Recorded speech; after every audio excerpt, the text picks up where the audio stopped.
അസമിലെ ഒരു പരമ്പരാഗത നൃത്ത നാടകത്തിന്റെ പേര് എന്തായിരുന്നു? സത്രിയ അല്ലെ? സത്രിയ. നോക്കുക, പരമ്പരാഗത നൃത്ത നാടകമാണ്. മജുലി ദ്വീപിലാണ് ആരംഭിച്ചത്. മജുലി ദ്വീപിലാണ് ആരംഭിച്ചത്. എവിടെയാണ് മജുലി ദ്വീപ്? ലോകത്തിലെ ഏറ്റവും വലിയ നദീജന്യ ദ്വീപാണ് മജുലി, ബ്രഹ്മപുത്ര, അസം. ശങ്കരദേവൻ ആണ് ഇത് ആരംഭിച്ചത്. ശങ്കരദേവൻ. ഓക്കെ. പ്രധാന നർത്തകര് അന്വേഷ മൊഹന്ത, അനന്യ മൊഹന്ത. മൊഹന്ത എന്ന് കണ്ടു എന്ന് പറഞ്ഞു വെച്ചാൽ ഏത് മാർക്ക് ചെയ്യുക? സത്രിയ മാർക്ക് ചെയ്യുക. അസമിലെ പരമ്പരാഗത നൃത്ത നാടകമാണ്.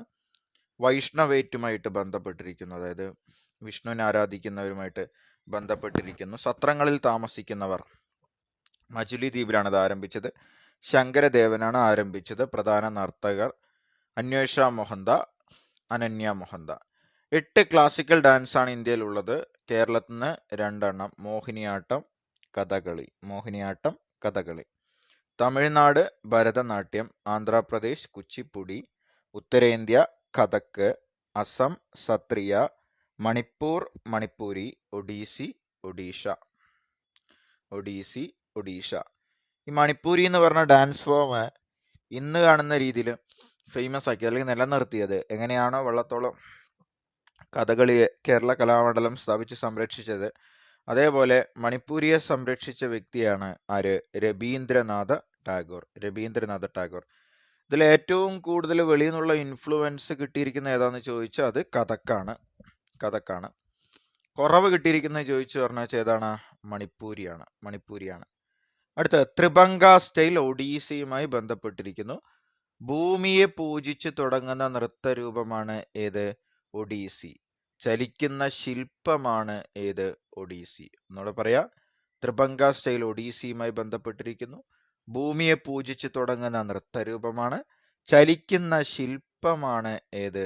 ഒഡീസി. പഞ്ചകന്യക അവതരണം ഒഡീസിയുമായി ബന്ധപ്പെട്ടിരിക്കുന്നു. ഗീതാ ഗോവിന്ദത്തിലെ കവിതകൾ ഒഡീസിയിൽ ഉപയോഗിക്കുന്നു. ഗീതാ ഗോവിന്ദം രചിച്ചത് ജയദേവൻ. ജയദേവൻ വളരെ വളരെ ഇമ്പോർട്ടൻ്റ് ആണ്. ഗീതാ ഗോവിന്ദം രചിച്ചതാരാണ്? ജയദേവൻ. ചലിക്കുന്ന ശില്പമാണ് ഏത്? ഒഡീസി. അടുത്ത പ്രധാന ഒഡീസി നർത്തകർ കേളുചരൺ മഹാപാത്ര, പങ്കജ് ചരൺ, ഇന്ദ്രാണി റഹ്മാൻ, യാമിനി കൃഷ്ണമൂർത്തി. കേളുചരൺ മഹാപാത്ര, പങ്കജ് ചരൺ, ഇന്ദ്രാണി റഹ്മാൻ, യാമിനി കൃഷ്ണമൂർത്തി. അടുത്ത ഭരതനാട്യം. ദാസിയാട്ടം എന്നറിയപ്പെടുന്നു. ചലിക്കുന്ന കാവ്യം, തെറ്റിക്കരുത്, ചലിക്കുന്ന ശില്പം ഒഡീസിയായിരുന്നു. ചലിക്കുന്ന കാവ്യം ഏതാണ്? ഭരതനാട്യം. നാട്യശാസ്ത്രത്തിന്റെ മറ്റൊരു പേരാണ് ഷഡ് സഹസ്രി. ഷഡ് സഹസ്രി. 6000 പൊളിറ്റിക്കൽ വേഴ്സസ് പോയിറ്റിക് വേഴ്സസ് ഉള്ള കാരണം കൊണ്ടാണ് പോയിറ്റിക് വേഴ്സസ് ഉള്ള കാരണം കൊണ്ടാണ് നാട്യശാസ്ത്രത്തിന് അങ്ങനെ പേര് കിട്ടിയത്. എന്ത്? ഷഡ് സഹസ്രി. നാട്യശാസ്ത്രത്തിന്റെ ആത്മാവ് രസമാണ്. ഭരതനാട്യത്തിൽ ഉപയോഗിക്കുന്ന പ്രധാന രസങ്ങൾ ഏതാണെന്ന് ചോദിച്ചു പറഞ്ഞു വെച്ചാൽ ശാന്തം, ഭീകരം. ഏതൊക്കെയാണ്? ശാന്തം, ഭീകരം. നാട്യശാസ്ത്രത്തിന്റെ ആത്മാവ് രസം. നാട്യശാസ്ത്രത്തിന്റെ അടിസ്ഥാന കൃതി അഭിനയ ദർപ്പണം. പ്രധാന നർത്തകര് രുക്മണി ദേവി അരുന്തേൽ, മൃണാളിനി സാരാഭായ്, പത്മ സുബ്രഹ്മണ്യം, യാമിനി കൃഷ്ണമൂർത്തി. രുക്മണി ദേവി അരുന്തേൽ, മൃണാളിനി സാരാഭായ്, പത്മ സുബ്രഹ്മണ്യം, യാമിനി കൃഷ്ണമൂർത്തി. കഥകളി. കഥകളിയുടെ ശുക്രദശ എന്നറിയപ്പെടുന്നത് ഉത്രം തിരുനാൾ മാർത്താണ്ഡവർമ്മയുടെ കാലഘട്ടമാണ്. ഉത്രം തിരുനാൾ മാർത്താണ്ഡവർമ്മയുടെ കാലഘട്ടമാണ്. ഉത്രം തിരുനാളുടെ കാലഘട്ടമാണ് കഥകളിയുടെ ശുക്രദശ. ആദ്യ ചടങ്ങ് എന്താണ്? കഥകളിയൊക്കെ തുടങ്ങുന്നതിന് മുമ്പ് കേളികൊട്ട് എന്ന് പറഞ്ഞൊരു സംഭവം ഉണ്ട്. ഡേറ്റ് ഒക്കെ ഫിക്സ് ചെയ്തെന്നൊക്കെ പറഞ്ഞിട്ട്. പക്ഷെ അതല്ല, തുടങ്ങിക്കഴിഞ്ഞിട്ടുള്ള ആദ്യ ചടങ്ങാണ് പുറപ്പാട്. ഓക്കെ. അവസാന ചടങ്ങ് ധനാശി. ധനാശി പാടുക പറയുമ്പോൾ അവസാനിപ്പിക്കുക. കളി കഴിയുന്നത് വരെ അമംഗളം ഉണ്ടാകാതിരിക്കാനായി നടത്തുന്ന പ്രാർത്ഥനയെ പറയുന്ന പേരാണ് തോടയം. തോടയം. തോടയം. പ്രാർത്ഥനയെ പറയുന്ന പേരാണ് തോടയം. ആദ്യ ചടങ്ങ് പുറപ്പാട്, അവസാന ചടങ്ങ് ധനാശി, പ്രാർത്ഥന തോടയം. കഥകളിയെ ടോട്ടൽ തിയേറ്റർ എന്നാണ് യൂറോപ്യന്മാർ വിശേഷിപ്പിച്ചത്. ആട്ടക്കഥ രചിച്ച ഒരേ ഒരു സ്ത്രീ ആരാന്ന് ചോദിക്കും. എനിക്ക് നളചരിതം ആട്ടക്കഥ ഉണ്ണായി വാര്യറാക്കുന്ന നിങ്ങൾക്ക് അറിയാലോ. ഓക്കെ. ആട്ടക്കഥ രചിച്ച ഏക സ്ത്രീ ആരാന്ന് ചോദിച്ചാൽ ആരാണ്? കുട്ടിക്കുഞ്ഞു തങ്കച്ചി. മാർക്ക് ചെയ്യുക. റാങ്ക് മേക്കിംഗ് ചോദ്യമാണ്. കുട്ടിക്കുഞ്ഞു തങ്കച്ചി. പുറമേ നിന്നുള്ള കടന്നുകയറ്റം ഇല്ലാത്ത ക്ലാസിക്കൽ നൃത്തരൂപം മണിപ്പൂരി. അടുത്തത് ചൗ ഡാൻസ് പ്രചാരത്തിലുള്ളത്. ഓപ്ഷനിലുള്ള ഒരു ഡാൻസ് ആയിരുന്നു ചൗ. ജാർഖണ്ഡിലാണ്. യുനെസ്കോ അംഗീകരിച്ച ആദ്യ നൃത്തമാണ് ഏത്? കൂടിയാട്ടം. കൂടിയാട്ടം. കർണാടക സംഗീതത്തിലെ ത്രിമൂർത്തികൾ ആരാണ്? ശ്രദ്ധിക്കുക. ശ്യാമശാസ്ത്രികൾ, ത്യാഗരാജസ്വാമികൾ, മുത്തുസ്വാമി ദീക്ഷിതർ. ആരൊക്കെയാണ്? ശ്യാമശാസ്ത്രികൾ, ത്യാഗരാജസ്വാമികൾ, മുത്തുസ്വാമി ദീക്ഷിതർ. സോപാന സംഗീതത്തിൽ ഉപയോഗിക്കുന്ന വാദ്യോപകരണം ഏതാണ്? ഇടയ്ക്ക. മദർ ഇന്ത്യ എന്ന ചിത്രം വരച്ചത് M.F. Husain. Mother India M.F. Husain. പ്രധാന കുച്ചിപ്പുടി നർത്തകർ യാമിനി കൃഷ്ണമൂർത്തി, സ്വപ്ന സുന്ദരി, ശോഭ നായിഡു. ഗ്രാമത്തിന്റെ പേരിൽ നിന്നാണ് കുച്ചിപ്പുടി എന്നുള്ള ഇത് വന്നത്. ഗ്രാമത്തിന്റെ പേരാണ്, ആന്ധ്രാപ്രദേശിലെ ഗ്രാമത്തിന്റെ പേരാണ് കുച്ചിപ്പുടി. ഓക്കെ, അടുത്തത് ശ്രദ്ധിക്കുക. അടുത്ത ചോദ്യം, ദക്ഷിണേഷ്യൻ ഗെയിംസുകളുടെ മുദ്രാവാക്യം എന്ത്? എന്താണ് ദക്ഷിണേഷ്യൻ ഗെയിംസുകളുടെ? സമാധാനം, സമൃദ്ധി, പുരോഗതി. ഓക്കെ, നോക്കുക. സൗത്ത് ഏഷ്യൻ ഗെയിംസ് 1984 ആരംഭിച്ചു. ആദ്യമായിട്ട് ഹോസ്റ്റ് ചെയ്തത് കാഠ്മണ്ഡു. South Asian Games. നേപ്പാളിന്റെ തലസ്ഥാനമാണ് കാഠ്മണ്ഡു. 2019 വേദി കാഠ്മണ്ഡു. 2019 സൗത്ത് ഏഷ്യൻ ഗെയിംസ് വേദി കാഠ്മണ്ഡു ആണ്. 2024 ലാഹോറാണ്, പാകിസ്ഥാനിലെ ലാഹോറാണ് സൗത്ത് ഏഷ്യൻ ഗെയിംസ്. ഒളിമ്പിക്സ് ആദ്യം നടന്നത് 1986 ഏതൻസിലാണ്. ഏതൻസ്. ഓക്കെ, ഗ്രീസിന്റെ കണ്ണ് എന്നാണ് ഏതൻസ് അറിയപ്പെടുക. ഗ്രീസിന്റെ ക്യാപിറ്റലാണ്. 2016 റിയോ ഡി ജനീറ. 2021 20ലാണ് ഡേറ്റ്, പക്ഷേ 21 നടക്കേണ്ടി വന്നു, corona. Tokyo. 2024 Paris. 2028 Los Angeles. 2032 Brisbane. ഒന്നുകൂടെ പറയാ. 2016 Rio, 2021 Tokyo, 2024 Paris, 2028 Los Angeles. Okay, clear അല്ലേ? കോമൺവെൽത്ത് ഗെയിംസ് ആദ്യം നടന്നത് 1930ലാണ്. ഇന്ത്യ ആദ്യമായി പങ്കെടുത്ത എപ്പോഴാന്നൊക്കെ ചോദിച്ചിട്ടുണ്ടായിരുന്നു. എപ്പോഴാണ്? 34. രണ്ടാമത്തെ ഗെയിംസിലാണ്, രണ്ടാമത്തെ കോമൺവെൽത്ത് ഗെയിംസിലാണ്. 34 നടന്നതിലാണ് ഇന്ത്യ പങ്കെടുത്ത്. 30ലാണ് കോമൺവെൽത്ത് ഗെയിംസ് ആരംഭിച്ചത്. ഫ്രണ്ട്ലി ഗെയിംസ് എന്നും കോമൺവെൽത്ത് ഗെയിംസിനെ വിളിക്കുന്ന പേരാണ്. പക്ഷെ ആദ്യത്തെ പേര് ബ്രിട്ടീഷ് എംപയർ ഗെയിംസ് എന്നായിരുന്നു. കോമൺവെൽത്ത് ഗെയിംസ് എന്ന് പേരുണ്ടായിരുന്നില്ല. ബ്രിട്ടീഷ് എംപയർ ഗെയിംസ്, ഫ്രണ്ട്ലി ഗെയിംസും എന്ന് അറിയപ്പെടും. 2018 വേദി ഗോൾഡ് കോസ്റ്റ്, ഓസ്ട്രേലിയ. 21ാമത്തെ കോമൺവെൽത്ത് ആയിരുന്നു ഗോൾഡ് കോസ്റ്റിൽ. എൻ്റെ മോട്ടോ അതായിരുന്നു ഷെയർ ദ ഡ്രീം. ഓക്കെ, 2018 വേദി ഗോൾഡ് കോസ്റ്റ്. 2022 ബർമിംഗ്ഹാം, 22ാമത്തെ കോമൺവെൽത്ത് ഗെയിംസ് വേദി ബർമിംഗ്ഹാം. അതിൻ്റെ മോട്ടോ അതായിരുന്നു sport is the just beginning. Sport is just the beginning. 2026 Victoria. 2018 Gold Coast, Australia. 2022 Birmingham, England. 2026 Victoria, വീണ്ടും ഓസ്ട്രേലിയ. അടുത്ത വിന്റർ ഒളിമ്പിക്സ്. 2018 പ്യോങ്ചാങ്, 2022 ബെയ്ജിങ്, 2026 സ്ഥിരം ചോദിച്ചുകൊണ്ടിരിക്കുന്നതാണ് ഇപ്പോൾ Milan, Cortina d' Ampezzo. 2018 Pyeongchang, 2022 Beijing, 2026 Milan, Cortina d' Ampezzo. ആദ്യത്തെ നടന്നത് 1924 ഫ്രാൻസിലാണ്. ആദ്യത്തെ winter games നടന്നത് 1924 ഫ്രാൻസിലാണ്. അടുത്ത പാരാലിമ്പിക്സ്. ഇത് ചോദിച്ചാണ്. ഭിന്നശേഷിക്കാർക്ക് നടത്തുന്ന ഇവൻ്റാണ് ഏത്? പാരാലിമ്പിക്സ്. ആദ്യം നടന്നത് 1960 റോമിലാണ്. 1960 റോമിലാണ്. എവിടെയാണോ ഒളിമ്പിക്സ് നടക്കുന്നത് അവിടെ തന്നെയാണ് പാരാലിമ്പിക്സ് നടക്കുക. സമ്മർ ഒളിമ്പിക്സ് നടക്കുന്ന അവിടെ തന്നെയാണ് സമ്മർ പാരാലിമ്പിക്സ് നടക്കുക. അപ്പോൾ വേദി അതേപോലെ തന്നെ പഠിച്ചു വയ്ക്കുക. നേരത്തെ ഒളിമ്പിക്സിൻ്റെ വേദി പഠിച്ച പോലെ 2020 Tokyo, 2024 Paris, 2028 Los Angeles, 2032 Brisbane. Okay, അടുത്ത ഏഷ്യൻ ഗെയിംസ്. സ്ഥിരം ചോദിക്കുന്നതാണ്. ഏഷ്യാഡ് എന്ന പേരിലും അറിയപ്പെടുന്നു. ഏഷ്യൻ ഗെയിംസിൻ്റെ മോട്ടോ എവർ ഓൺവാർഡ്സ് എന്നുള്ളതാണ്. എവർ ഓൺവാർഡ്സ്, എപ്പോഴും മുന്നോട്ട്, എപ്പോഴും മുന്നോട്ട്. ആദ്യം നടന്നത് 1951 ന്യൂഡൽഹിയിലാണ്. 1951 ന്യൂഡൽഹിയിലാണ് ഏഷ്യൻ ഗെയിംസ് നടന്നത്. ഓക്കെ, അതിന് പിന്നിൽ പ്രവർത്തിച്ച വ്യക്തി ഗുരുദത്ത് സോദിയാണ്. അതുകൊണ്ട് ഏഷ്യൻ ഗെയിംസിൻ്റെ പിതാവ് എന്നറിയപ്പെടുന്ന ആരാണ്? ഗുരുദത്ത് സോദിയാണ്. ഗുരുദത്ത് സോദിയാണ്. 2018 Indonesia. 2018 Indonesia Asian Games. 2022 Hangzhou. 2026 Nagoya Japan. ഒന്നുകൂടെ പറയാ, ശ്രദ്ധിക്കുക. 2018 ഇന്തോനേഷ്യ, 2022 ഹാങ്ഷു, 2026 നഗോയ ജപ്പാൻ. അടുത്ത നോക്കാം. MT വാസുദേവൻ നായർക്ക് ജ്ഞാനപീഠ പുരസ്കാരം കിട്ടിയത് 1995. നെഹ്റു ട്രോഫി പുന്നമടക്കായല്. കേരള മോപ്പസാങ് ആരാണ്? തകഴി. അടുത്ത നോക്കാം. അഖിലേന്ത്യാ സർവീസിലേക്കുള്ള റിക്രൂട്ട്മെന്റ് നടത്തുന്നത് ആരാണ്? UPSC ആണ് അഖിലേന്ത്യാ സർവീസിലേക്കുള്ള റിക്രൂട്ട്മെന്റ് നടത്തുന്നത്. ഓൾ ഇന്ത്യ സർവീസസിന്റെ ആർട്ടിക്കിള് അഖിലേന്ത്യാ സർവീസിന്റെ ആർട്ടിക്കിള് 312. UPSCയുടെ ആർട്ടിക്കിളോ 315. അപ്പൊ അത് 312 315 മാറിപ്പോകരുത്. ഓൾ ഇന്ത്യ സർവീസസ് ആണെങ്കിൽ 312, UPSC PSC ഇതെല്ലാം 315. ഓക്കെ, ഇനി നോക്കുക. അപ്പൊ തന്നെ നമ്മളവിടെ പറയുന്ന വേറൊരു കാര്യം ഇലക്ഷൻ കമ്മീഷന്റെയും പ്രായപൂർത്തി വോട്ടവകാശത്തിന്റെയാണ്. ഇലക്ഷൻ കമ്മീഷന്റെ 324, പ്രായപൂർത്തി വോട്ടവകാശം 326. അതൊന്ന് പഠിച്ചു വെക്കണേ. നോക്കുക, പുതിയ ഓൾ ഇന്ത്യ സർവീസസ് ആരംഭിക്കാൻ ആദ്യം പ്രമേയം പാസ്സാക്കേണ്ടത് രാജ്യസഭയിലാണ്, പിന്നീട് ലോക്സഭ അംഗീകരിക്കണം. ഏതൊക്കെയാണ് all India services? Indian administrative services, IAS, IFS, Indian forest services, ഫോറിനല്ല ഫോറസ്റ്റ് സർവീസസ്, പിന്നെ ഏതാണ്? IPS, Indian police services. അപ്പൊ ഇവരെ സെലക്ട് ചെയ്യുന്ന സെൻട്രൽ ഗവൺമെന്റ് ആണെങ്കിലും ഇവർ സെൻട്രൽ ഗവൺമെന്റിന്റെ കീഴിലും സ്റ്റേറ്റ് ഗവൺമെന്റിന്റെ കീഴിലും ജോലി ചെയ്യുന്ന കാരണം കൊണ്ടാണ് ഓൾ ഇന്ത്യ സർവീസസ് എന്നറിയപ്പെടുന്നത്. സെൻട്രൽ സർവീസസ് എന്ന് പറയുമ്പോൾ സെൻട്രൽ ഗവൺമെന്റ് തിരഞ്ഞെടുക്കുന്നു, സെൻട്രൽ ഗവൺമെന്റിന്റെ കീഴിൽ ജോലി ചെയ്യുന്നു. ഇപ്പൊ IRS ഒക്കെ. പിന്നെ അതേപോലെ തന്നെ നോക്കാം, ബാക്കിയുള്ള എന്താണ് റെയിൽവേയുടെ സർവീസ്, അതെല്ലാം ഏതാണ് വരിക? ഇതെല്ലാം സെൻട്രൽ ഗവൺമെന്റിന്റെ സെൻട്രൽ സർവീസസിന്റെ കീഴിലാണ് വരിക.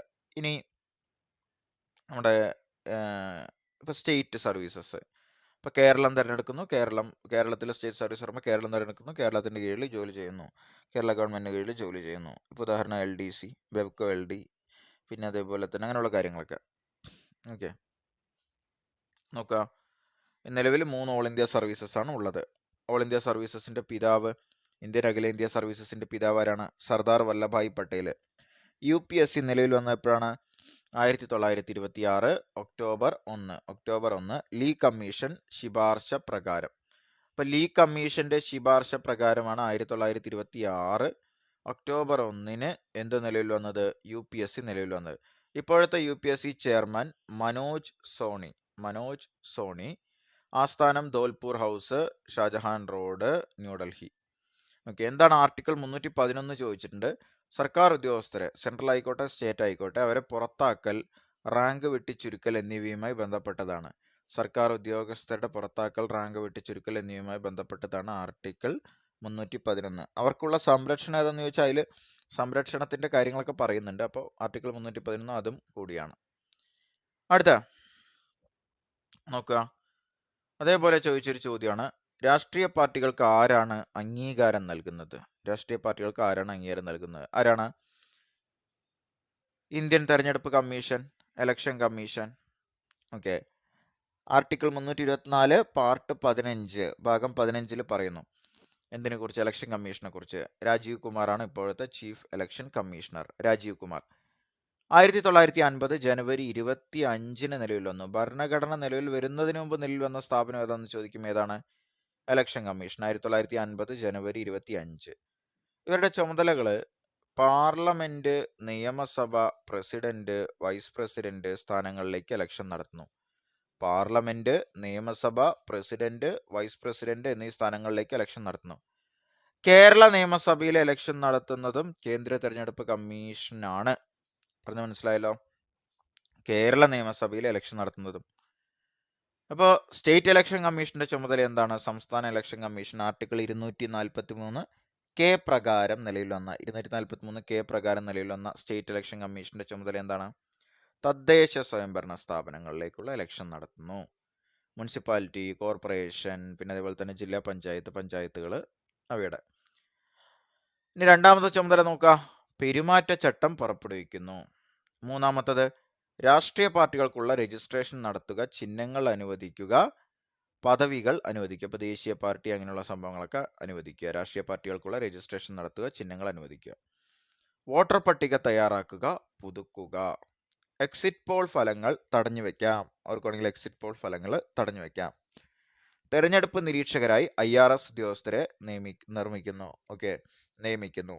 തെരഞ്ഞെടുപ്പ് നിരീക്ഷകരായി IRS ഉദ്യോഗസ്ഥരെ നിയമിക്കുന്നു, ചെലവ് നിരീക്ഷിക്കാൻ വേണ്ടിയിട്ട്. ഫലപ്രഖ്യാപനം കഴിഞ്ഞ് 30 ദിവസത്തിനുള്ളിൽ ചെലവാക്കിയ തുകയുടെ കണക്ക് നൽകണം, അല്ലെങ്കിൽ അവരുടെ സ്ഥാനം നഷ്ടപ്പെടും. ആരുടെ? എലക്ട് ചെയ്യപ്പെട്ട ആളുകളുടെ MLA MP ആരോണെങ്കിലും ആയിക്കോട്ടെ, അവരുടെ സ്ഥാനം നഷ്ടപ്പെടും. ഫലപ്രഖ്യാപനം കഴിഞ്ഞ് 30 ദിവസത്തിനുള്ളിൽ ചെലവാക്കിയ തുകയുടെ കണക്ക് നൽകണം. പ്രചാരണ കാലയളവ് നിയമസഭ, ലോക്സഭ എന്നിവയിലൊക്കെ പ്രചാരണ കാലയളവ് 21 നിന്ന് 14 അവർ കുറച്ചിട്ടുണ്ടായിരുന്നു. പ്രചാരണ കാലയളവ് എത്രയാണ്? 14. അത് അടുത്ത് നോക്കുക. EPIC എപ്പിക് എന്താണ്? വോട്ടർ ID കാർഡുകൾ 1993 വിതരണം ചെയ്തു, 2004 നിർബന്ധമാക്കി. ഓക്കെ. ചില പ്രത്യേക സാഹചര്യങ്ങളിൽ റേഷൻ കാർഡ് ഉപയോഗിക്കാവുന്നതാണ്. അടുത്തത് എന്താണ്? റോനെറ്റ്, RONET. തെരഞ്ഞെടുപ്പ് കമ്മീഷന് വേണ്ടി നിർമ്മിച്ച സോഫ്റ്റ്വെയർ ആണ് റോനെറ്റ്. എന്താണ്? ECI 360 പൊതുജനങ്ങൾക്കായി നിർമ്മിച്ച മൊബൈൽ ആപ്ലിക്കേഷനാണ് ഇലക്ഷനുമായി ബന്ധപ്പെട്ട്. അപ്പോൾ തെരഞ്ഞെടുപ്പ് കമ്മീഷന് വേണ്ടി നിർമ്മിച്ചത് RONET, റോനെറ്റ്. പൊതുജനങ്ങൾക്ക് വേണ്ടി നിർമ്മിച്ചത് ECI 360. എന്താണ്? EVM, ഇലക്ട്രോണിക് വോട്ടിംഗ് മെഷീൻ അല്ലേ? 1982 ആദ്യമായി ഇന്ത്യയിൽ ഉപയോഗിച്ചു. കേരളത്തിലാണ്, വടക്കൻ പറവൂരിലാണ്. 1982 ഇലക്ട്രോണിക് വോട്ടിംഗ് മെഷീൻ ആദ്യമായിട്ട് ഉപയോഗിച്ചത്. ആദ്യത്തെ വോട്ടർ ആരായിരുന്നു ഇന്ത്യയിലെ? കറണ്ട് അഫെയർ ആണ് അല്ലേ? ആരാണ്? ശ്യാം ശരൺ നേഗി. അടുത്ത VVPAT, voter verified paper audit trail. ഇതാണ് അതിൻ്റെ ഫുൾ ഫോം. നമ്മൾ ആർക്കാണ് വോട്ട് ചെയ്തെന്നുള്ളത് ഒന്നുകൂടെ സ്ഥിരമാക്കുകയാണ് VVPATലൂടെ. Voter verified paper audit trail, voter verified paper audit trail. NOTA, none of the above. എന്താണ് സഫ്രാജറ്റ് മൂവ്മെന്റ് എന്ന് ചോദിക്കും. ഇംഗ്ലണ്ടിൽ സ്ത്രീകൾക്ക് വോട്ടവകാശം നൽകാൻ വേണ്ടി സ്റ്റാർട്ട് ചെയ്ത മൂവ്മെന്റ് ആണ് ഇത്, സഫ്രാജറ്റ് മൂവ്മെന്റ്. അടുത്തത് റിട്ടുകളെ കുറിച്ചുള്ള ഒരു ചോദ്യമാണ് അതിലുള്ളത് അല്ലേ? റിട്ട്, ഒരു പൊതു ഉദ്യോഗസ്ഥൻ തന്റെ ചുമതലകൾ നിർവഹിക്കാൻ വിസമ്മതിക്കുമ്പോൾ സുപ്രീം കോടതിയോ ഹൈക്കോടതിയോ പുറപ്പെടുവിക്കുന്ന കമാൻഡാണ് എന്ത്? റിട്ട്. അപ്പോൾ ആ റിട്ടിനെ കുറിച്ചിട്ടാണ് ചോദിച്ചിട്ടുള്ളത്. ഓക്കെ. കമാൻഡ്, ഏത് കമാൻഡാ പുറപ്പെടുവിക്കുക? മാൻഡമസ് അല്ലേ? മാൻഡമസ്. അപ്പോൾ ഒരു പൊതു ഉദ്യോഗസ്ഥൻ തന്റെ ചുമതല നിർവഹിക്കുന്നില്ലെങ്കിൽ സുപ്രീം കോടതിയോ ഹൈക്കോടതിയോ പ്രഖ്യാപിക്കുന്ന റിട്ടിന്റെ പേരാണ് എന്ത്? മാൻഡമസ്. സുപ്രീം കോടതിയുടെ റിട്ടിന്റെ ആർട്ടിക്കിള് 32, ഹൈക്കോടതിയുടെ 226. വളരെ ഇമ്പോർട്ടൻ്റ് ആണ്. ഹേബിയസ് കോർപ്പസ് എന്ന് പറഞ്ഞാൽ എന്താണ്? ശരീരം ഹാജരാക്കുക. അന്യായമായി തടങ്കലിൽ വെക്കുന്ന ഒരാളെ കോടതിക്ക് മുമ്പിൽ സമർപ്പിക്കാൻ വേണ്ടി കൊടുക്കുന്നതാണ് ഹേബിയസ് കോർപ്പസ്. പ്രൊഹിബിഷൻ, തടയുക. കീഴ്ക്കോടതി അധികാര പരിധിയിലില്ലാത്ത കാര്യം ചെയ്യുമ്പോൾ മേൽക്കോടതി തടയുന്നതിനെ പറയുന്ന പേരാണ് പ്രൊഹിബിഷൻ. ഓക്കെ. ഇനി സർഷ്യോററി എന്താണ്? സാക്ഷ്യപ്പെടുത്തുക. അതായത് തടയുകയും ചെയ്യുക, ഇങ്ങോട്ട് അത് ആ ഉത്തരവാദിത്തം ഏറ്റെടുക്കുകയും ചെയ്യുക. അപ്പോൾ കീഴ്ക്കോടതി അധികാരമില്ലാത്തൊരു കാര്യം ചെയ്യുമ്പോൾ നിങ്ങൾ ചെയ്യണ്ട, ഞങ്ങൾ ചെയ്യാമെന്ന് പറയുന്നതാണ് സർഷ്യോററി. മാൻഡമസ് നമ്മളിപ്പോൾ പറഞ്ഞു, നാം കൽപ്പിക്കുന്നു. ഒരു പൊതു ഉദ്യോഗസ്ഥൻ അയാളുടെ ചുമതല ചെയ്യുന്നില്ലെങ്കിൽ കോടതി പുറപ്പെടുവിക്കുന്നതാണ് മാൻഡമസ്. കോവാറന്റോ, എന്ത് അധികാരത്തിൽ? ഒരാൾക്ക് അതിന് യാതൊരു അധികാരവും ഇല്ല, ആ സ്ഥാനത്തിരിക്കാൻ യാതൊരു യോഗ്യതയില്ലെങ്കിൽ പിന്നെ അവിടെ കയറി ഇരിക്കുന്നതിനെ പറയുന്ന പേരാണ് കോവാറന്റോ. വളരെ വളരെ ഇമ്പോർട്ടൻ്റ് ആണ് കോവാറന്റോ, എന്ത് അധികാരത്തിൽ. റിട്ടുകൾ വളരെ ഇമ്പോർട്ടൻ്റ് ആണ്. പ്രൈവറ്റ് ആൾക്കും പബ്ലിക് ആൾക്കും എതിരെ പുറപ്പെടുവിക്കാൻ പറ്റുന്ന ഒരേ ഒരു റിട്ടേ ഉള്ളൂ. അതായത് പ്രൈവറ്റ് ആളുകൾക്കും പബ്ലിക്, അതായത് സ്വകാര്യ വ്യക്തിക്കെതിരെയും സർക്കാർ ഉദ്യോഗസ്ഥർ അല്ലെങ്കിൽ ഉദ്യോഗസ്ഥർക്കെതിരെയും പുറപ്പെടുവിക്കാൻ പറ്റുന്ന ഒരേ ഒരു റിട്ടേ ഉള്ളൂ. ഏതാണത്? ഹേബിയസ് കോർപ്പസ് ആണ്. ഓക്കെ. നോക്കുക അടുത്തത്. പ്രധാനമന്ത്രിക്കോ കേന്ദ്ര സർക്കാരിലെ മന്ത്രിക്കോ പാർലമെന്റ് അംഗത്തിനോ എതിരായ അഴിമതി ആരോപണങ്ങൾ അന്വേഷിക്കാൻ യോഗ്യതയുള്ള സ്ഥാപനം ഏതാണ്? ലോക്പാൽ. സംസ്ഥാനത്തിൽ ചോദിച്ചു പറഞ്ഞു വെച്ചാൽ ലോകായുക്ത അല്ലെ? നോക്കുക, ലോക്പാൽ നിലവിൽ വന്നത് 2019 മാർച്ച് 19 ആദ്യ ലോക്പാല് ആരാണ്? പിനാക്കി ചന്ദ്ര ഘോഷ്, PC ഘോഷ്. നിലവിൽ പ്രദീപ് കുമാർ മൊഹന്തി എന്ന് പറഞ്ഞ വ്യക്തിയാണ് ആര്? ലോക്പാല്. കേരളത്തിലെ ലോകായുക്ത ആരാന്ന് ചോദിക്കും. ജസ്റ്റിസ് സിറിയക് ജോസഫ്. ഉദ്യോഗസ്ഥ വൃന്ദത്തിൽ അഴിമതി അവസാനിപ്പിക്കുന്നത് ഏതാണെന്ന് ചോദിച്ചാൽ അത് എഴുതുക വിജിലൻസ് അല്ലെ. സന്താനം കമ്മിറ്റിയുടെ റെക്കമെൻഡേഷൻ പ്രകാരം വന്ന സെൻട്രൽ വിജിലൻസ് കമ്മീഷൻ. അടുത്തത് ഇന്ത്യൻ ഭരണഘടനയുടെ ഏത് ആർട്ടിക്കിളാണ് ഇന്ത്യൻ രാഷ്ട്രപതിയുടെ തെരഞ്ഞെടുപ്പിന്റെ നടപടിക്രമങ്ങൾ കൈകാര്യം ചെയ്യുന്നത്? ഓക്കെ, ഏതാണ്? ശ്രദ്ധിക്കുക, 54 തെരഞ്ഞെടുപ്പിന്റെ നടപടിക്രമം പ്രസിഡന്റിന്റെ, 52 പ്രസിഡന്റ്, 53 എക്സിക്യൂട്ടീവ് പവർ. തെറ്റിക്കരുത്, 52 പ്രസിഡന്റ്, 53 പ്രസിഡന്റിന്റെ എക്സിക്യൂട്ടീവ് പവർ, 54 ഇപ്പൊ പറഞ്ഞു, 58 ക്വാളിഫിക്കേഷൻ, 61 വളരെ വളരെ ഇമ്പോർട്ടൻ്റ് ആണ്, മാർക്ക് ചെയ്യുക, ഇംപീച്ച്മെന്റ്. 63 വൈസ് പ്രസിഡന്റ്,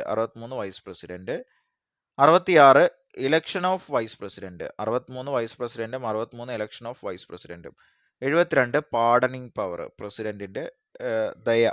ഓക്കെ, ഇപ്പോൾ വധശിക്ഷയ്ക്കൊക്കെ വിധിക്കപ്പെട്ട ആളെ വെറുതെ വിടുന്നത് ആർട്ടിക്കിൾ 72 പ്രകാരമാണ്. 52 പ്രസിഡന്റ്, 53 അദ്ദേഹത്തിന്റെ എക്സിക്യൂട്ടീവ് പവർ, 58 ക്വാളിഫിക്കേഷൻ, 61 പ്രസിഡന്റിന്റെ impeachment, 63 vice president, 66 election of vice president, 72 pardoning. Okay, അടുത്ത ഈയിടെയായി സ്ഥിരം ചോദിക്കുന്ന ഒരു സംഭവമാണ് 42ാം ഭരണഘടനാ ഭേദഗതിയിലെ മതേതരത്വം എന്ന വാക്ക് ആമുഖത്തിൽ കൂട്ടിച്ചേർത്തു, അതേപോലെ തന്നെ അഖണ്ഡത കൂട്ടിച്ചേർത്തു, അതേപോലെ തന്നെ സോഷ്യലിസ്റ്റ് എന്ന വാക്കും എന്ത് ചെയ്തു? കൂട്ടിച്ചേർത്തു.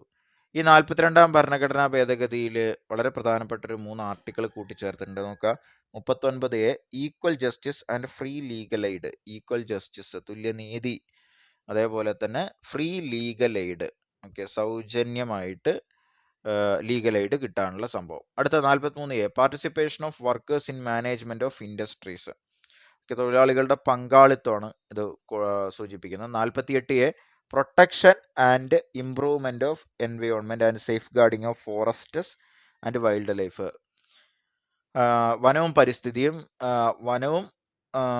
വനത്തിലെ ജീവികളും, ഓക്കെ, ഇവയെ സംരക്ഷിക്കേണ്ട സംഭവം. ഓക്കെ, അതൊരു DPSP എന്നുള്ള രീതിയിൽ, ഓക്കെ, നിർദ്ദേശക തത്വം എന്നുള്ള രീതിയിൽ ഈ 3 കാര്യങ്ങളും കൂട്ടിച്ചേർത്തിട്ടുണ്ട്. 39A, 43A, 48A.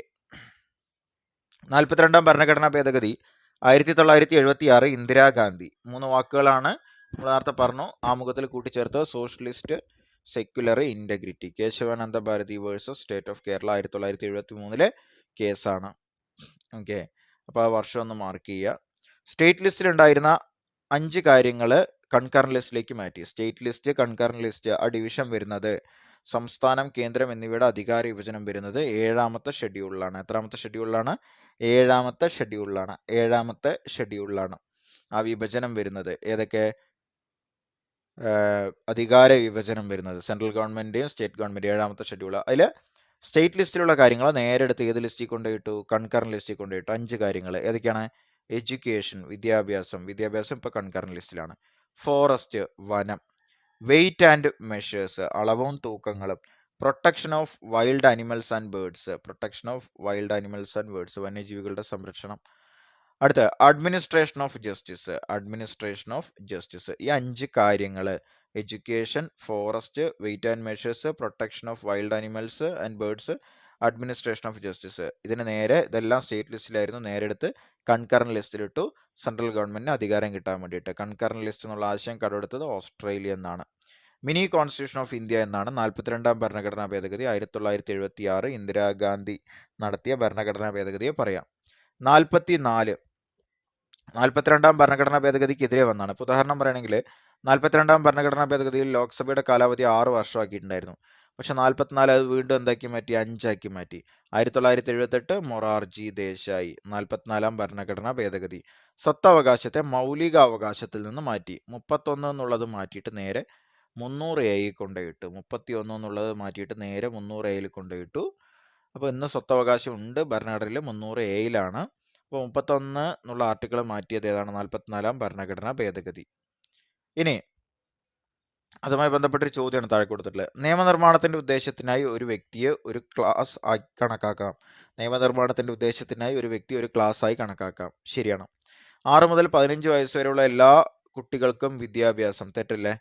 21A 86ാം ഭരണഘടനാ ഭേദഗതി 2002 എന്താ പറയണത്? 6 മുതൽ 14 വയസ്സ് വരെ. അപ്പോൾ തെറ്റാണ്. 42-ാം ഭരണഘടനാ ഭേദഗതിയിലൂടെ 31 വകുപ്പ് ഒഴിവാക്കി. അത് തെറ്റല്ലേ? 44-ാം ഭരണഘടനാ ഭേദഗതിയിലൂടെ ഒഴിവാക്കിയത് 42-ലൂടെയാണോ? അല്ല. അടുത്ത 42-ാം ഭരണഘടനാ ഭേദഗതിയിലൂടെ തുല്യനീതിയും സൗജന്യ നിയമസഹായവും ഭരണഘടനയുടെ 4-ാം ഭാഗത്തിൽ ഉൾപ്പെടുത്തി. അത് നമ്മൾ നേരത്തെ പറഞ്ഞു അല്ലേ? ഏതാണ് 39A കൂട്ടിച്ചേർത്തത്? അത് ശരിയാണ്. ഇത് ട്രഷറി ഓഫീസറിന് വന്ന ഒരു ചോദ്യമാണ്. 4 സ്റ്റേറ്റ്മെന്റ് വന്നിട്ടുണ്ടായിരുന്നു. അപ്പോൾ നോക്കുക, എയും ഡിയും മാത്രമാണ് ശരി എന്നുള്ളതാണ് ഇതിന്റെ ഉത്തരം. ഓക്കെ, ഓപ്ഷൻ സി ആണ് വരിക, എയും ഡിയും. അപ്പൊ ഇതേപോലെയൊക്കെ ചോദിക്കും സ്റ്റേറ്റ്മെന്റ് ആയിട്ട്.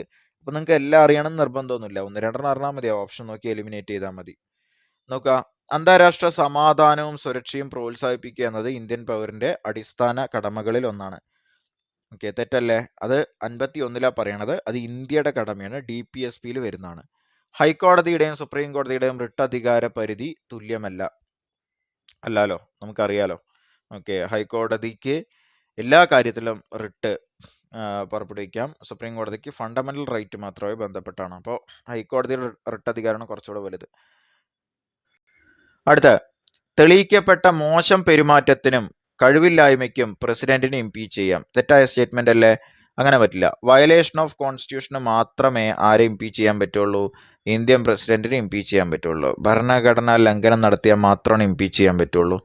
അടുത്ത, രാഷ്ട്രപതിയുടെ മാപ്പധികാരവും ഗവർണറുടെ മാപ്പധികാരവും തുല്യമല്ല. രാഷ്ട്രപതിയുടെ മാപ്പധികാരം 72 നമ്മൾ നേരത്തെ പറഞ്ഞാണ്.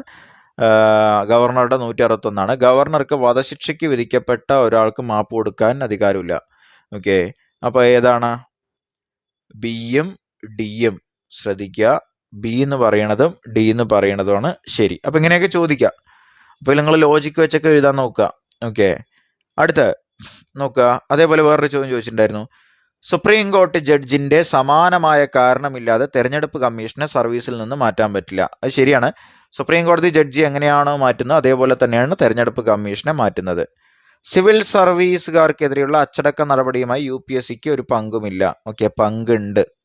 ഇനി നിയമന അതോറിറ്റിക്ക് മാത്രമേ സിവിൽ സർവീസുകാരെ അവരുടെ സർവീസിൽ നിന്ന് പിരിച്ചുവിടാൻ പറ്റൂ. തെറ്റല്ലേ? നിയമന അതോറിറ്റി അല്ല പിരിച്ചുവിടുന്നത്.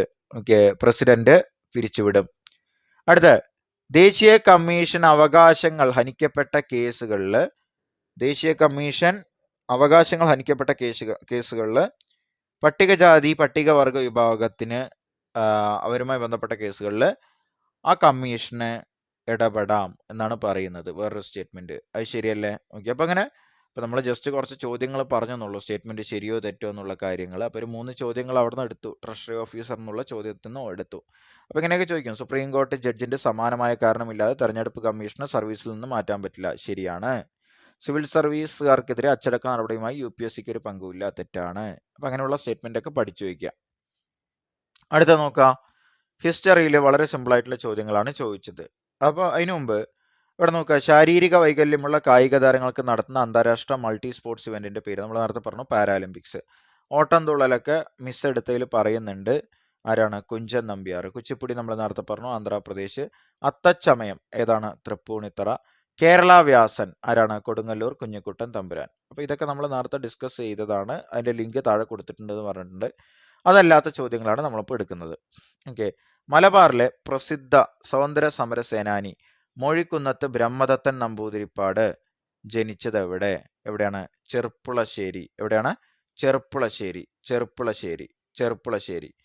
അടുത്തത്, താഴെ പറയുന്നവയിൽ കേരളത്തിൽ നിന്നുള്ള ഏത് സ്ത്രീയാണ് ഇന്ത്യൻ ഭരണഘടനാ അസംബ്ലിയിൽ അംഗമല്ലാത്തത്? നോക്കുക, ദാക്ഷായണി വേലായുധൻ, അമ്മു സ്വാമിനാഥൻ, ആനിമസ് ഗ്രീൻ എന്നിവർ അംഗങ്ങളാണ്. അല്ലാത്തതാരാണ്? അക്കാമ ചെറിയാൻ മാത്രമാണ്. എനിക്ക് ആരൊക്കെയാണ്? ദാക്ഷായണി വേലായുധൻ, അമ്മു സ്വാമിനാഥൻ, ആനിമസ് ഗ്രീൻ. ഓക്കെ, അടുത്തത്, താഴെ പറയുന്നവയിൽ ഏത് വൈസ്രോയാണ് ഇൽബർട്ട് ബില്ല് വിവാദവുമായി ബന്ധപ്പെട്ടിരിക്കുന്നത്? വൈസ്രോയുടെ ക്ലാസ് ഒക്കെ നമ്മൾ എടുത്താണ്.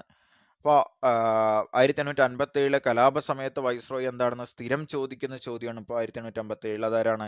കാനിങ് ആണ്. സതി നിർത്തലാക്കിയത് ആരാണ്? സതി നിർത്തലാക്കിയത് വില്യം ബെന്റിക് ആണ്. ഓക്കെ, അതേപോലെ തന്നെ വെർണാക്കുലർ പ്രസ് ആക്ട് കൊണ്ടുവന്നത് ആരാണ്? ലിട്ടൺ. ഇവിടെ ചോദിച്ചിരിക്കുന്നത് എന്താണ്? ഇൽബർട്ട് ബിൽ വിവാദം എന്താണ്? ആരാണ്? Lord Ripon. എന്താണ് ഇൽബർട്ട് ബിൽ എന്ന് ചോദിക്കും. യൂറോപ്യന്മാർക്കെതിരെ ഇന്ത്യൻ ജഡ്ജിമാർക്ക് വിധി പറയാനുള്ള അധികാരത്തെ പറയുന്ന പേരാണെന്ത്? Ilbert bill. ഇൽബർട്ട് കൊണ്ടുവന്ന ബില്ലാണ് ഇന്ത്യക്കാരായ ജഡ്ജിമാർക്ക് യൂറോപ്യന്മാർക്കെതിരെ വിധി പറയാം. ഓക്കെ. അടുത്ത 1663 കൊച്ചി പിടിച്ചെടുത്ത വിദേശ ശക്തി ആരാണ്? ഡച്ചുകാര്. ആരുടെ കയ്യിൽ നിന്ന്? പോർച്ചുഗീസുകാരുടെ കയ്യിൽ നിന്ന് 1663. ഇനി നോക്കുക, അപ്പൊ പഠിക്കേണ്ട വേറൊരു സംഭവമാണ് കുളച്ചിൽ യുദ്ധം. കുളച്ചിൽ യുദ്ധം. ഓക്കെ, ഡച്ചുകാര് പരാജയപ്പെട്ട 1741 പരാജയപ്പെട്ടതാണ് കുളച്ചിൽ യുദ്ധം. അതേപോലെ തന്നെ ബ്രിട്ടീഷുകാർക്കെതിരെ കേരളത്തിൽ നടന്ന ആദ്യത്തെ പോരാട്ടം ഏതെന്ന് ചോദിച്ചാൽ 1697 അഞ്ചുതെങ്ങ് കലാപം. 1697 അഞ്ചുതെങ്ങ് കലാപം. ആദ്യ സംഘടിത കലാപം ചോദിച്ചാലോ 1721 ആറ്റിങ്ങൽ കലാപം. ആറ്റിങ്ങൽ കലാപം. അടുത്ത 1775 രണ്ടാമത്തെ അമേരിക്കൻ കോണ്ടിനെന്റൽ കോൺഗ്രസ് നടന്നത്. ഫസ്റ്റും സെക്കൻഡും എല്ലാം നടന്നത് എവിടെയാണ്? ഫിലാഡൽഫിയ. ഒലീവ് ബ്രാഞ്ച് പെറ്റീഷൻ എന്തുമായി ബന്ധപ്പെട്ടിരിക്കുന്നു ചോദിക്കും. അമേരിക്കൻ സ്വാതന്ത്ര്യ സമരം. Olive branch petition. ഓക്കെ. അടുത്ത ഇതേപോലെ ഈ ഏരിയ എന്ന് ചോദിക്കുന്നതാണ്. ഒന്നാം ലോക മഹായുദ്ധത്തിൽ നിന്ന് റഷ്യ പിൻവാങ്ങിയ ഉടമ്പടി ഏതാണ്? ബ്രസ്റ്റ് ലിത്തോവസ്ക് ഉടമ്പടി. ബ്രസ്റ്റ് ലിത്തോവസ്ക് ഉടമ്പടി. അടുത്ത ഒന്നാം ലോക മഹായുദ്ധം അവസാനിപ്പിച്ച ഉടമ്പടി വേഴ്സൈസ് ഉടമ്പടി. റഷ്യ പിന്മാറിയത് ബ്രസ്റ്റ് ലിത്തോവസ്ക് ഉടമ്പടി. യുദ്ധം അവസാനിപ്പിച്ചത് വേഴ്സൈസ് ഉടമ്പടി. രണ്ടാം ലോക മഹായുദ്ധം അവസാനിപ്പിച്ച ഉടമ്പടി പാരീസ് സമാധാന ഉടമ്പടി. പാരീസ് സമാധാന ഉടമ്പടി. ഒന്നാം ലോക മഹായുദ്ധം അവസാനിപ്പിച്ച ഉടമ്പടി വേഴ്സൈസ് ഉടമ്പടി. രണ്ടാം ലോക മഹായുദ്ധം അവസാനിപ്പിച്ച ഉടമ്പടി പാരീസ് സമാധാന ഉടമ്പടി. ഒന്നാം ലോക മഹായുദ്ധത്തിൽ നിന്ന് റഷ്യ പിൻവാങ്ങിയത് ബ്രസ്റ്റ് ലിത്തോവസ്ക് ഉടമ്പടി. ഓക്കെ. അടുത്ത ദ സ്പിരിറ്റ് ഓഫ് ലോസ് എന്നുള്ള ബുക്ക് എഴുതിയത് Montesquieu. The spirit of laws Montesquieu. Social contract, അതേപോലെ തന്നെ കൺഫെഷൻ, ഇതെല്ലാം എഴുതിയത് ആരാണ്? Rousseau. Spirit of laws Montesquieu. Social contract, confession, കുമ്പസാരങ്ങൾ Rousseau. Common sense Thomas Paine. Mother Maxim Gorky. അമ്മ. 1909 ഗാന്ധിജി എഴുതിയ പുസ്തകം ഹിന്ദ് സ്വരാജ്. ഗാന്ധിജിയുടെ ആത്മകഥയിൽ പരാമർശമുള്ള കാലഘട്ടം ജനിച്ചത് മുതൽ 1869 മുതൽ 1923. ഗാന്ധിജി സൗത്ത് ആഫ്രിക്കയിൽ വെച്ച് ആരംഭിച്ച പത്രം ഏതാ ചോദിച്ചാൽ ഇന്ത്യൻ ഒപ്പീനിയൻ. ഇന്ത്യയിൽ വെച്ചിട്ട് ഒരുപാട് പത്രമുണ്ട്. നവജീവൻ, യങ് ഇന്ത്യ, ഹരിജൻ, അങ്ങനെ ഒരുപാടുണ്ട്. പക്ഷെ സൗത്ത് ആഫ്രിക്കയിൽ വെച്ച് ആരംഭിച്ചത് ഇന്ത്യൻ ഒപ്പീനിയൻ. ആത്മകഥ അച്ചടിച്ച് പുറത്തിറക്കിയ പത്രം നവജീവൻ. ഗുജറാത്തിയിലുള്ളതാണ് നവജീവൻ. ഗുജറാത്തി ഭാഷയിലുള്ളതാണ് ആത്മകഥയും. ജോൺ റസ്കിന്റെ പുസ്തകം അൺ ടു ദിസ് ലാസ്റ്റ് വായിച്ചിട്ട് ഗാന്ധിജിക്ക് ഭയങ്കര ഇൻസ്പയർ ആവുകയാണ് അദ്ദേഹം. അത് സമ്മാനിച്ചത് ഹെൻറി പൊള്ളോക്ക് എന്ന് പറഞ്ഞിട്ട് കൂട്ടുകാരനാണ്. ഹെൻറി പൊള്ളോക്കാണ് സമ്മാനിച്ചത്. അത് അദ്ദേഹം ഗുജറാത്തിയിലേക്ക് തർജ്ജമ ചെയ്തിട്ടുണ്ട്. അതിന്റെ പേരാണ് സർവോദയ. അതേപോലെ തന്നെ തൊട്ടുകൂടായ്മയ്ക്കും ജാതി വ്യവസ്ഥയ്ക്കുമെതിരെ 1921 തിരുനെൽവേലിയിൽ വെച്ച് ഗാന്ധിജിയെ കണ്ടുമുട്ടിയ നേതാവ് ടി കെ മാധവൻ. 1924 വൈക്കം സത്യാഗ്രഹം ആരംഭിക്കുന്നത്. 24-25 അതിന്റെ നേതാവായിരുന്നു ആര്? T K Madhavan. 1931 ഗുരുവായൂർ സത്യാഗ്രഹത്തിന്റെ നേതാവാണ് ആര്? കെ കേളപ്പൻ. അടുത്ത അതേപോലെ വേറെ കോൺസ്റ്റിറ്റ്യൂഷന് ചോദിക്കുന്ന ഒരു 3 ചോദ്യം പറഞ്ഞിട്ട് നമുക്ക് അവസാനിപ്പിക്കാം. അപ്പീലിന് അനുമതി നൽകുന്ന സുപ്രീം കോർട്ട് അധികാരം ഏത് ആർട്ടിക്കിൾ പ്രകാരമാണ്? അതായത് അപ്പീലിന് അനുമതി നൽകുന്ന സുപ്രീം കോർട്ട് അധികാരം ഏത് ആർട്ടിക്കിൾ പ്രകാരമാണ്? ഏതാണ്? 136. സ്റ്റേറ്റ് ഫിനാൻസ് കമ്മീഷന്റെ article 243I. State election commission 243K എന്ന് പറഞ്ഞില്ലേ? ഓക്കെ. ഫിനാൻസ് കമ്മീഷൻ ഏതാണ്? FI അല്ലേ? ഇല്ല, I. സെൻട്രൽ ഫിനാൻസ് കമ്മീഷനോ? ഓക്കെ. സാധാരണ ധനകാര്യ കമ്മീഷൻ എന്ന് ചോദിച്ചാലോ 280. ഫിനാൻസ് കമ്മീഷന്റെ ചുമതല ചോദിക്കും. ടാക്സ് കിട്ടുന്ന ടാക്സ് അല്ലെങ്കിൽ കിട്ടുന്ന നികുതി കേന്ദ്രവും സംസ്ഥാനങ്ങളും തമ്മിൽ വേർതിരിക്കുന്നതാണ് ഫിനാൻസ് കമ്മീഷന്റെ പ്രധാന ഡ്യൂട്ടി. സെൻട്രൽ ഫിനാൻസ് കമ്മീഷന്റെ. അപ്പൊ സ്റ്റേറ്റിന്റെ എന്തായിരിക്കും? സ്റ്റേറ്റിന്റെ സംസ്ഥാനത്തിന് കിട്ടുന്നത് സംസ്ഥാനവും തദ്ദേശ സ്വയംഭരണ സ്ഥാപനങ്ങളും തമ്മിൽ വീതിക്കുക. ഓക്കെ. അപ്പൊ ഇതാണ് വളരെ പ്രധാനപ്പെട്ട ക്വസ്റ്റ്യൻസും എക്സ്പ്ലനേഷൻസും. ബാക്കി നമുക്ക് അടുത്ത ക്ലാസ്സിൽ നോക്കാം.